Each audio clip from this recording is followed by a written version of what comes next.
ఉత్తరాంధ్ర వాసుల కల నిజమైంది. భోగాపురం ఎయిర్పోర్ట్ సర్వహంగులతో సిద్ధమైంది. రాష్ట్ర చరిత్రలో ఇది మరొక సువర్ణ అధ్యాయం ఆవిష్కృతం కాబోతోంది. విజయనగరం జిల్లా భోగాపురం నిర్మించినటువంటి అల్లూరి సీతారామరాజు ఇంటర్నేషనల్ ఎయిర్పోర్ట్ ప్రధాని నరేంద్ర మోదీ చేతుల మీదుగా ప్రారంభోత్సవానికి సిద్ధమైంది. International standards, latest technology, massive ఇన్ఫ్రాస్ట్రక్చర్తో గడువుకు ముందే ఎయిర్పోర్ట్ కన్స్ట్రక్షన్ పూర్తయింది. ఉత్తరాంధ్రకి ఇది కేవలం ఎయిర్పోర్ట్ మాత్రమే కాదు, ఎకనామిక్ గ్రోత్ ఇంజన్గా మారబోతోంది. టూరిజం నుంచి ట్రేడ్ వరకు, అగ్రికల్చర్ నుంచి ఇండస్ట్రీస్ వరకు, ఎక్స్పోర్ట్స్ నుంచి ఎంప్లాయ్మెంట్ వరకు పలు రంగాల అభివృద్ధికి భోగాపురం ఎయిర్పోర్ట్ గేమ్ చేంజర్గా మారబోతోంది. ఇక భోగాపురం ఎయిర్పోర్ట్కి సంబంధించి అత్యాధునిక ఫెసిలిటీస్ కూడా అందుబాటులోకి రాబోతున్నాయి. అవేంటో మీకు కొంత గ్రాఫికల్ రిప్రజెంటేషన్ ద్వారా చూపించే ప్రయత్నం చేస్తాను.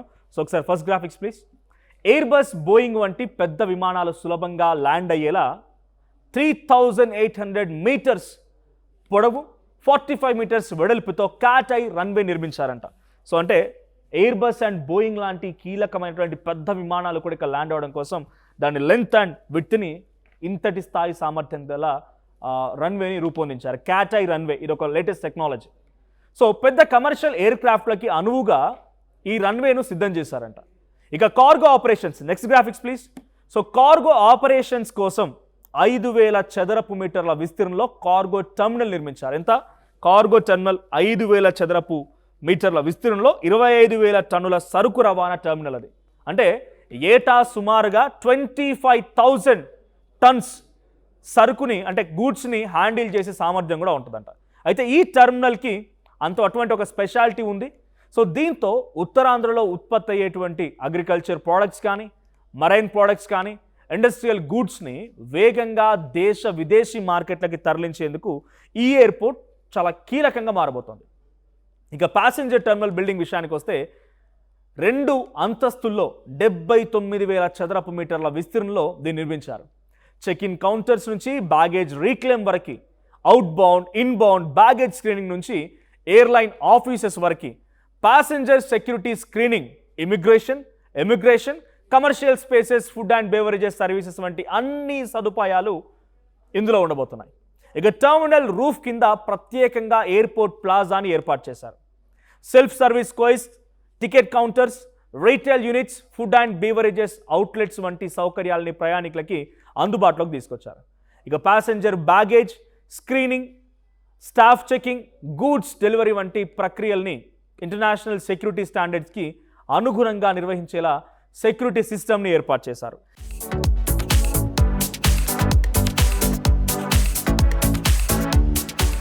ఇక ఏటీసీ టవర్ విషయానికి వద్దాం. ఏటీసీ టవర్ యొక్క స్పెషాలిటీ కూడా చూపిస్తాను మీకు నేను.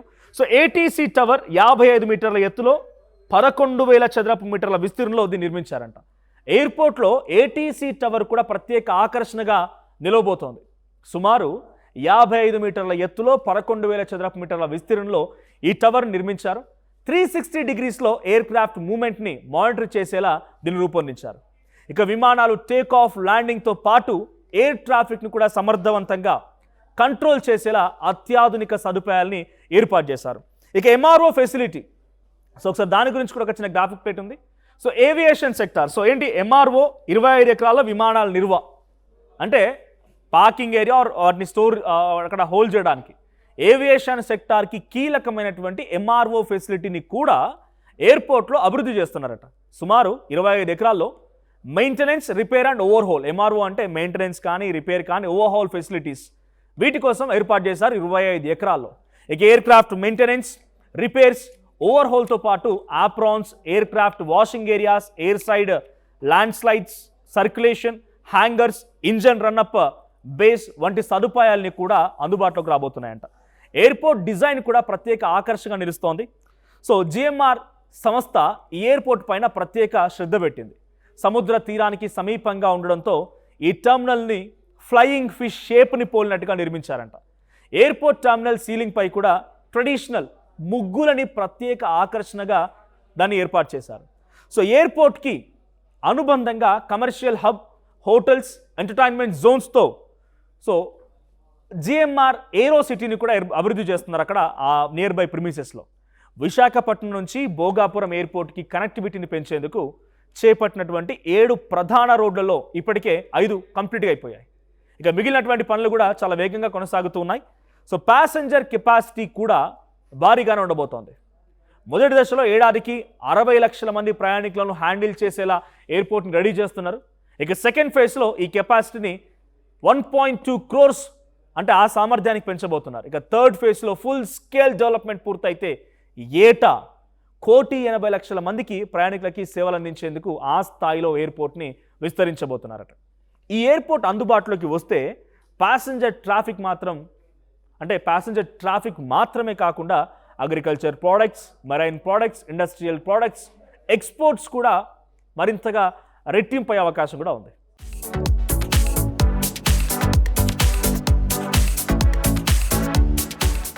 ఇక ఉత్తరాంధ్రలోని రైతులు, మత్స్యకారులు, పారిశ్రామికవేత్తలకి కొత్త మార్కెట్ కూడా అందుబాటులోకి రావడంతో అటు ఎక్స్పోర్ట్ బిజినెస్ కూడా భారీగా బూస్ట్ వస్తుందని వాళ్ళు నమ్ముతున్నారు.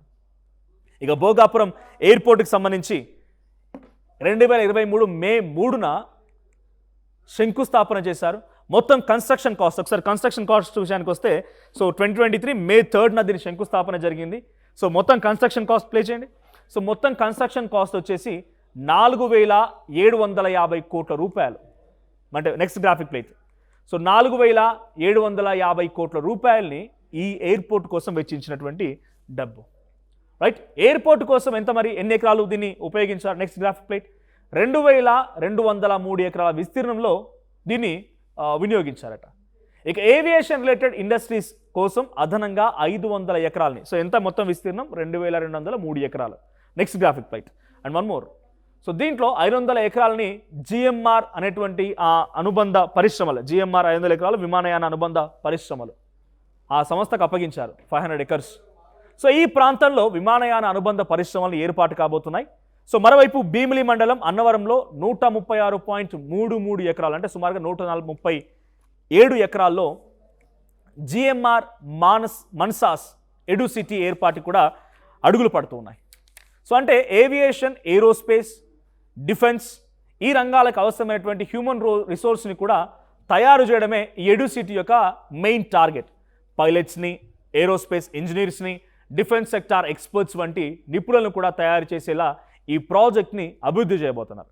ఇక తీర ప్రాంతాల్లో సైక్లోన్స్ తీవ్రతను దృష్టిలో ఉంచుకొని భోగాపురం ఎయిర్పోర్ట్ను సైక్లోన్ ప్రూఫ్ ఇన్ఫ్రాస్ట్రక్చర్తో నిర్మించారట. గంటకి 275 కిలోమీటర్ల వేగంతో వీచే గాలులను కూడా ఈ ఎయిర్పోర్ట్ తట్టుకుంటుందట. సో ప్యాసింజర్ కన్వెన్స్ కోసం 12 డిజి యాత్రా పాడ్స్, అంటే 12 డిజి యాత్రా పాడ్స్ని, సెల్ఫ్ బ్యాగేజ్ డ్రాప్ కౌంటర్స్ని కూడా ఏర్పాటు చేశారు. దీంతో ప్రయాణికులు ఎయిర్పోర్ట్స్లోకి వచ్చిన దగ్గర నుంచి బోర్డింగ్ వరకు మరింత వేగంగా, సులభంగా వెళ్ళేలా ఈ టెక్నాలజీని వినియోగించబోతున్నారు.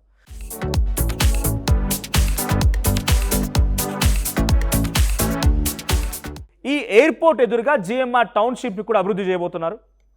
సో సుమారు 139 ఎకరాల్లో నిర్మించనున్నటువంటి ఈ టౌన్షిప్లో మోడర్న్ ఇంటర్నేషనల్ స్కూల్, ఆధునిక సదుపాయాలతో హాస్పిటల్ వంటి ఫెసిలిటీస్ని కూడా అందుబాటులోకి తీసుకురాబోతున్నారు. సో ఎయిర్పోర్ట్ సెక్యూరిటీని పర్యవేక్షించేటువంటి సిఐఎస్ఎఫ్ ఆఫీసర్స్, స్టాఫ్ కోసం ప్రత్యేక రెసిడెన్షియల్ కాంప్లెక్స్ని కూడా నిర్మించబోతున్నారంట. ఇక సెక్యూరిటీ డ్యూటీస్ కోసం ఉపయోగించేటువంటి స్నిఫర్ డాగ్స్, వాటి కోసం కూడా ప్రత్యేక కెనెల్స్ని కూడా ఏర్పాటు చేయబోతున్నారు. ఇక నెక్స్ట్, ఒక భోగాపురం ఎయిర్పోర్ట్తో లోకల్ యూత్కి కూడా ఎంప్లాయ్మెంట్ ఆపర్చునిటీస్ పెరగబోతున్నాయి. సో ఒకసారి మీకు ఆ గ్రాఫిక్ ప్లేట్ ద్వారా చూపిస్తాను నేను. సో వరలక్ష్మి ఫౌండేషన్ ఆధ్వర్యంలో ఇప్పటికే సుమారుగా 200 మంది నిరుద్యోగ యువతికి నైపుణ్య శిక్షణ, అంటే మినిమం వాళ్ళని స్కిల్ చేయడం కోసం వరలక్ష్మి ఫౌండేషన్ ఆధ్వర్యంలో 200 అన్ఎంప్లాయిడ్ యూత్కి స్కిల్ ట్రైనింగ్ కూడా స్టార్ట్ చేశారంట. ఫ్రీ ఫుడ్, అకామిడేషన్తో పాటుగా 60 days పాటుగా ఆ యూత్కి బ్యాచ్ వైజ్ ట్రైనింగ్ ఇవ్వబోతున్నారంట. ఇక ట్రైనింగ్ పూర్తయిన తర్వాత ఎయిర్పోర్ట్ పరిసర ప్రాంతాల్లో వారికి ఎంప్లాయ్మెంట్ ఆపర్చునిటీస్ కూడా క్రియేట్ చేయబోతున్నారు. సో ఎయిర్పోర్ట్లో ప్యాసింజర్స్ ప్రాసెసింగ్ని మరింత వేగవంతం చేసేందుకు కొన్ని స్పెషాలిటీస్ కూడా ఉన్నాయి. ఆ స్పెషాలిటీస్ మీకు చెప్తాను, ఫీచర్ ప్లే చేయండి. చెక్ ఇన్ కౌంటర్ 40 ఉండబోతున్నాయి, దాన్ని ఏర్పాటు చేశారు. ఇక స్క్రీనింగ్ కోసం నెక్స్ట్, సో స్క్రీనింగ్ కోసం డొమెస్టిక్లో 10 ఉండబోతున్నాయి, ఇంటర్నేషనల్ 5 ఉండబోతున్నాయి, ఈ గేట్లు కూడా 10 ఉండబోతున్నాయి. ఇక బస్ గేట్స్ విషయానికి వద్దాం, నెక్స్ట్ ప్లే చేయండి. సో బస్ గేట్ల విషయానికి వస్తే డొమెస్టిక్ 8 ఉండబోతున్నాయి, ఇంటర్నేషనల్ 2 ఉండబోతున్నాయి. ఇక బ్యాగేజ్ బెల్ట్స్ విషయానికి వద్దాం. బ్యాగేజ్ బెల్ట్స్ విషయానికి వస్తే దీంట్లో డొమెస్టిక్ 5, ఇంటర్నేషనల్ 2, సో ఇవన్నీ ఏర్పాటు చేస్తారు. సో ఇమిగ్రేషన్ అరైవల్స్ కోసం కూడా 10 సెంటర్లు, సో ఇమిగ్రేషన్ అరైవల్స్ కోసం కూడా 10 సెంటర్స్ ఏర్పాటు చేశారు. సో దీనికోసం మరొక 10 సెంటర్స్ కూడా అందుబాటులోకి రాబోతున్నాయి. అంటే డిపాచర్ కోసం మరొక 10 సెంటర్స్ అందుబాటులోకి రాబోతున్నాయి. దేశంలో తొలిసారి విశాఖలో 9 ప్రాంతాల్లో వెయిటింగ్ లాంజెస్ని ఏర్పాటు చేయనట్లుగా అధికారులు చెప్తున్నారు. మరోవైపు భోగాపురం ఎయిర్పోర్ట్లో యూడిఎఫ్ అంటే యూజర్ డెవలప్మెంట్ ఫీ కూడా ఖరారైంది. సో డొమెస్టిక్ ఇంటర్నేషనల్ ప్రయాణికులకి వేరువేరుగా యూజర్ ఫీ నిర్ణయించారు. దీంతో ఎయిర్పోర్ట్లో ప్రయాణికులకు అందించినటువంటి సర్వీసెస్ ఫెసిలిటీస్కి అనుగుణంగా యూజర్ ఛార్జీని కూడా అమల్లోకి తీసుకురాబోతున్నారట.